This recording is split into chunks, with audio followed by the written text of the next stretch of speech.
America is home to 33 million small businesses, the beating heart of communities across the country. And proof that the American dream is still alive. This is a show about those dreamers and doers and the communities they serve. Their real life stories. Their struggles and successes. Their grit, determination, and passion. And the people who fight to keep their American dream alive. I'm Alfredo Ortiz. I'm Elaine Parker. And it's time for another episode of Main Street Matters, America's small business megaphone. Hi, and welcome to Main Street Matters, America's small business megaphone. I'm Elaine Parker, the president of the Job Creators Network Foundation. And I'm Jordan Bruno, vice president of Job Creators Network.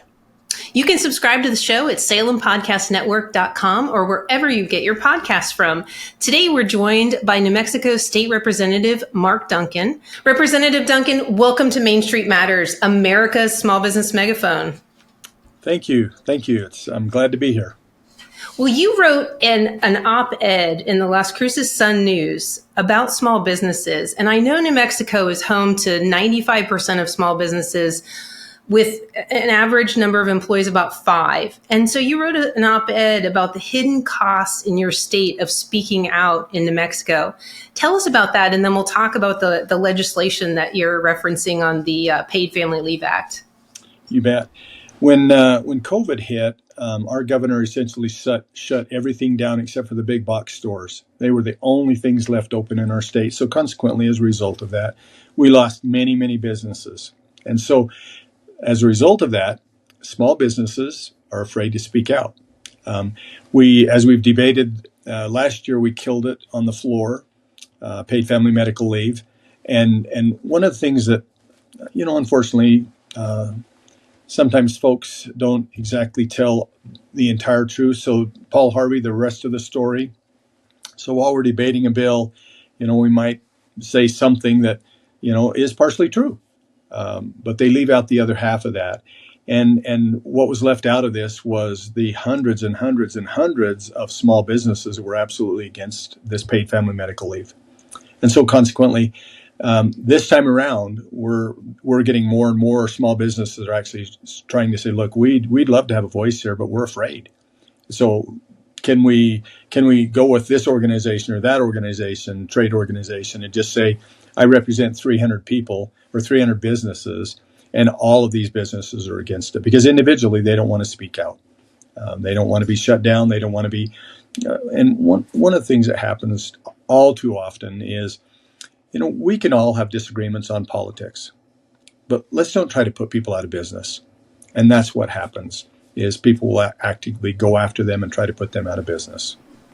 What are some of the ways, some examples how some of your small businesses have felt like there was retaliation when they've spoken out publicly? Well, there have been a number of them that have been targeted on Facebook or social media and said, don't support this industry because they're not supporting us. And when that's a half truth, they are supporting you, but when you have 3 employees and you don't have the ability to hire a 4th employee and then keep that 4th employee on when the 3rd employee comes back from whatever leave they had to take, those are some of the struggles that they face. Sure. As I've argued the bill and talked about it, I think every good employer out there wants to keep his employees. And so we do whatever we can. I pay above the minimum wage. I'm a small business owner. I own 3 small businesses, and I pay above the minimum wage. I give them time off.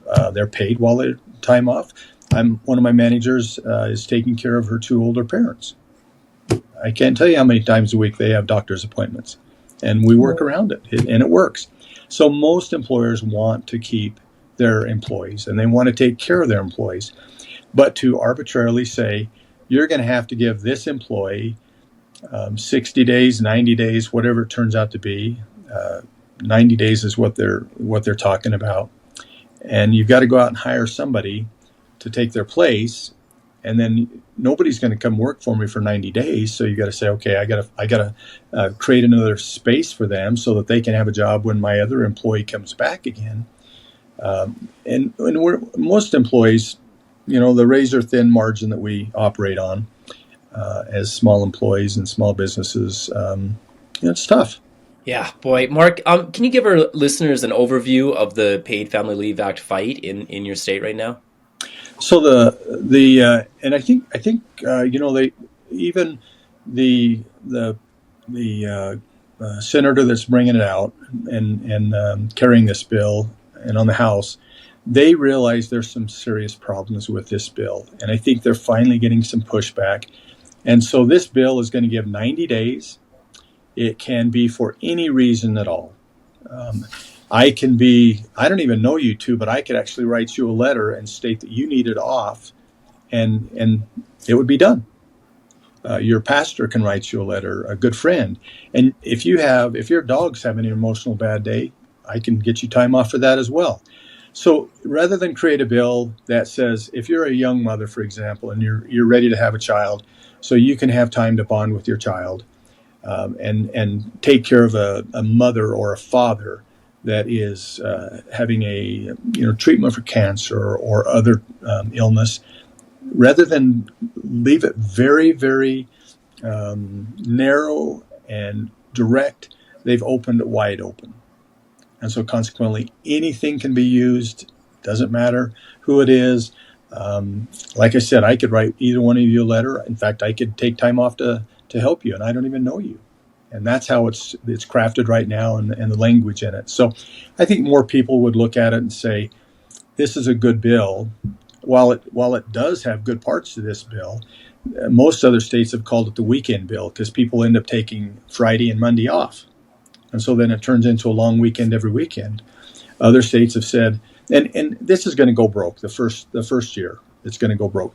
0.5% comes from the employee, and 0.4% comes from the employer right now.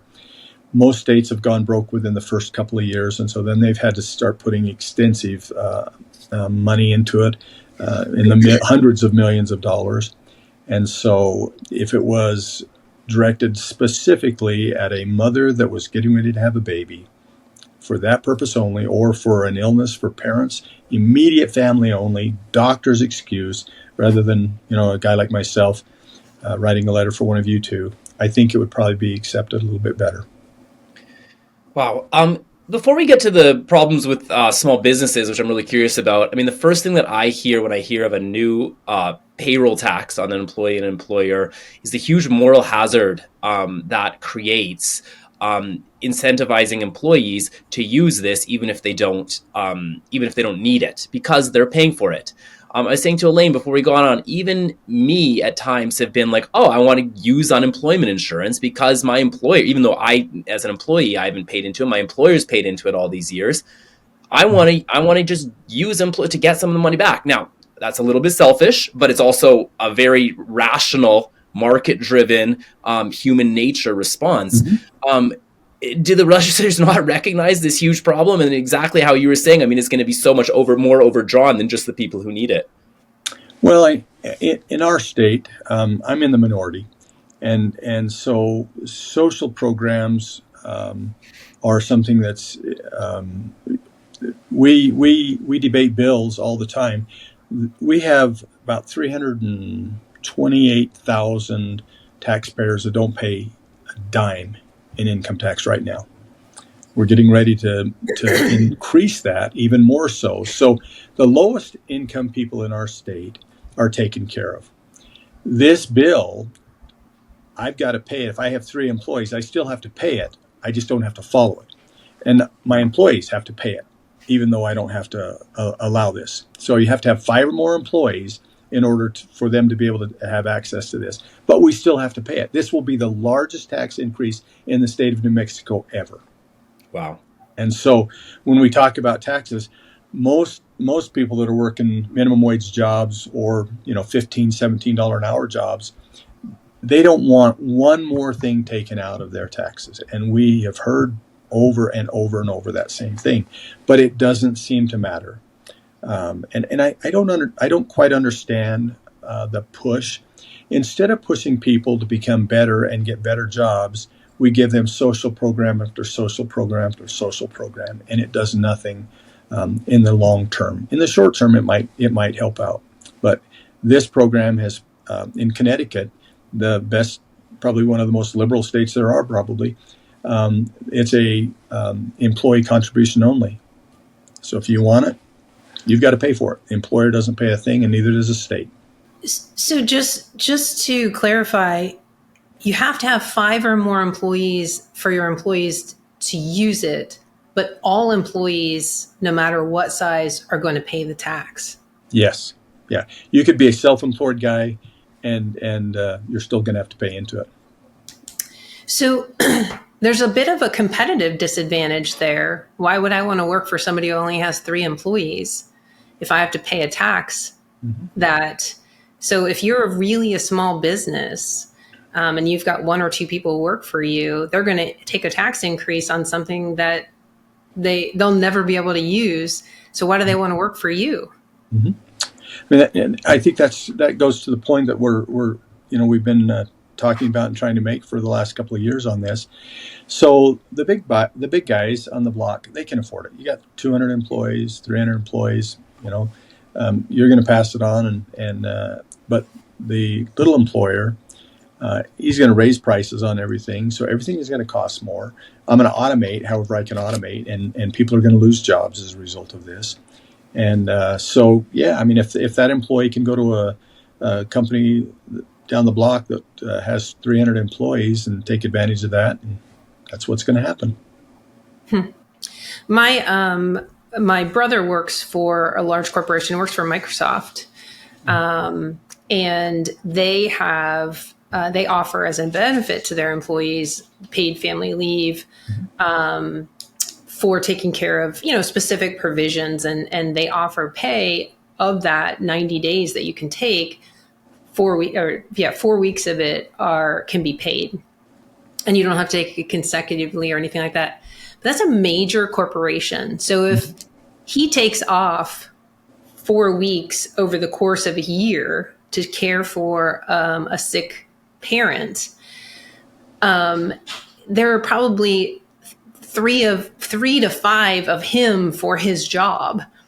If you're a small business owner and you've got 5, 6, 7 employees and you lose somebody on a regular basis or for 90 days straight, you don't have the people resources to backfill that job. It's simply a job that goes undone. It does. Or let's just say I own a restaurant. It's my frontline cook. It's my only cook. I need off. So he takes off. So I'm in the back then cooking for him while he's gone. Now I can't be out front helping out or doing whatever the owner or the manager should be doing. And so consequently, as a result of that, I think most business owners would try to accommodate. As we've all said, most good business owners want to try to accommodate. But there comes a point in time when we can no longer do this. If you're taking off, and you can take, in the language on this bill, you can take off a minimum, I think it's 4 hours at any time, or you can take off 90 days straight. So if I don't have the ability to have that worker with me, and it takes me 3 months to train another worker just to be able to get the hang of what I really want them to do after they've either graduated or decided to come to work for me, just in time for my other employee to come back again. Now I no longer need them. So I've got a 25% increase in my payroll just because I've got to keep an extra person around that's just a floater. And so I think that's going to be the struggle with most businesses. We're going to figure out how to do away with that one person. We can't because it's retaliatory. And so at some point in time, we're just either one, not going to hire, or 2, we're just going to start automating our business to try to take care of this. And machines don't call in sick, and they don't need it. That's the disproportionate impact of policies like this that hurt Main Street small businesses that unfortunately lawmakers just don't seem to consider when they're passing a bill. Is what works for a Microsoft isn't going to work for, a small mom and pop shop. Yeah, it's the unintended consequences that trickle down to where the rubber meets the road. Microsoft probably has where your brother works, they probably have 20 people that do his job. And so it's a little bit of a burden for all 19 people to take care of that job while your brother's gone. But when there's only 3 people in the entire company, it's going to be a real struggle. Right. Mark, in preparation for this interview, I just was doing a little research on the bill, and I came across this piece in KOB4. It's a great example, just as an aside, of just the liberal media bias, because it just takes one side of the issue. But I can't believe here that Representative Chandler, the supporter of the bill, the whole piece is how I believe it's Christine Chandler, is saying that it's going to be a huge economic driver for New Mexico. She's trying to claim that this is going to incentivize new young workers and young small businesses to set up shop in the state. When just an absolute crazy rationale, just totally against all human nature. Do you want to speak to what a small business or an employee might who's thinking about where to, say, start a family and live would really be thinking when they see a potential tax like this?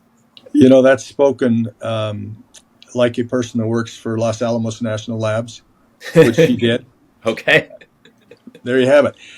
One of the struggles you face in New Mexico, our tax structure is so poor. We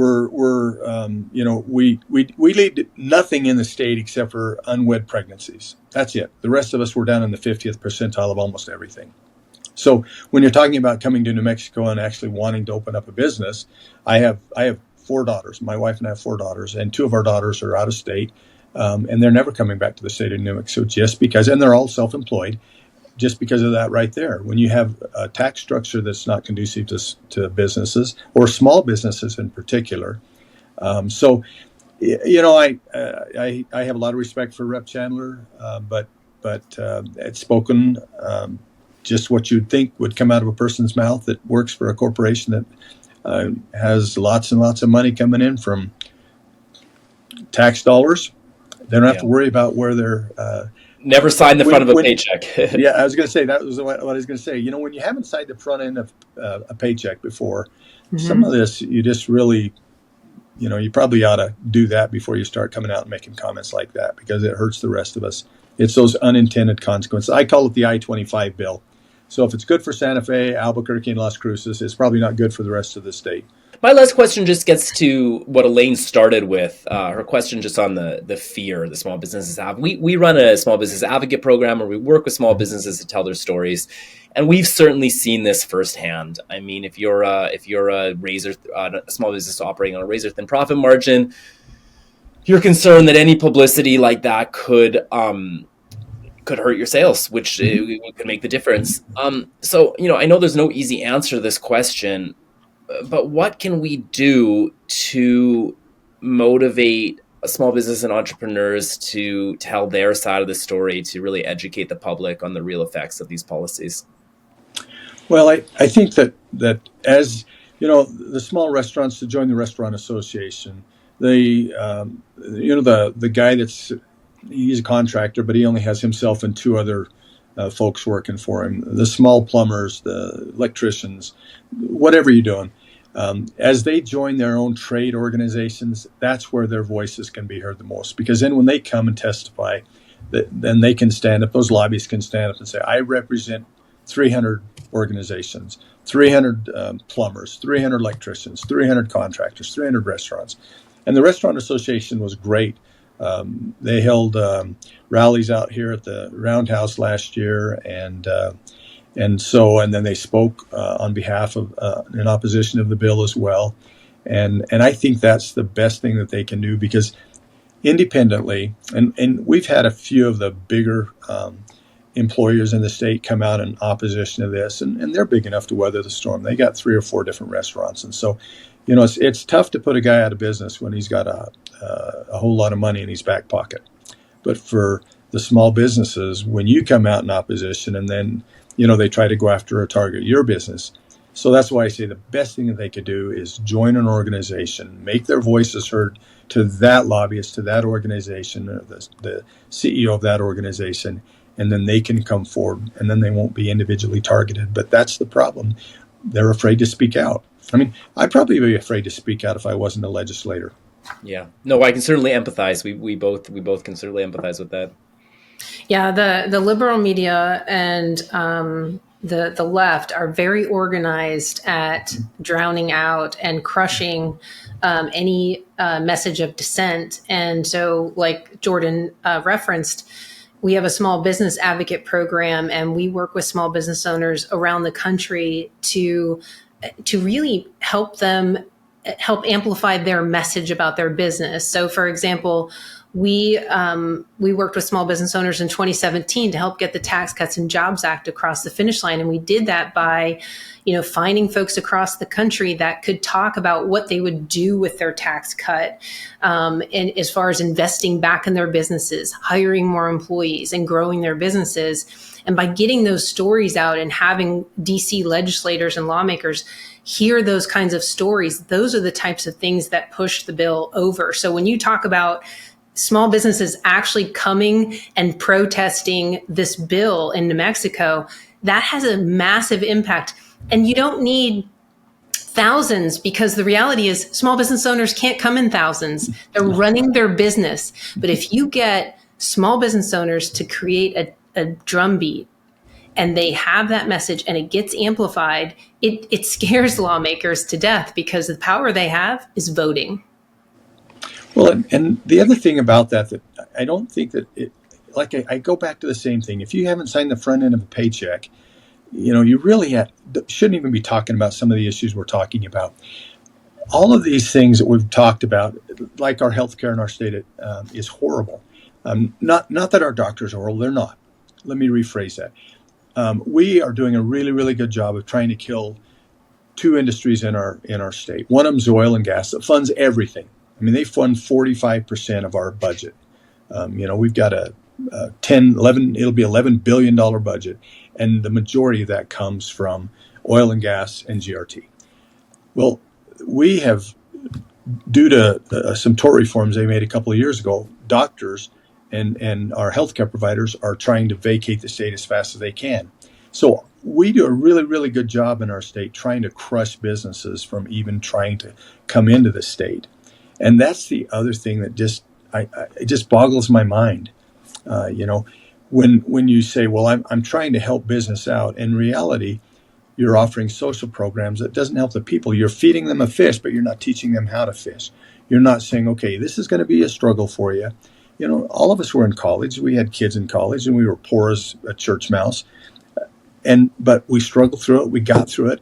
And that's what we're not doing in the state of New Mexico. We're not teaching people how to fish. We're not saying it's going to hurt for a minute. But trust me, if you look at the long view, and if you take the long view, 20 years from now, it'll be well worth what you're trying to do. So let's don't kill businesses. Let's set people up for success. Let's get them the education. Let's do everything we can instead of just writing checks out over and over and over again. That's a great point. Can you tell everybody where they can find out more about your fight for small businesses and about some of the legislation that you're sponsoring?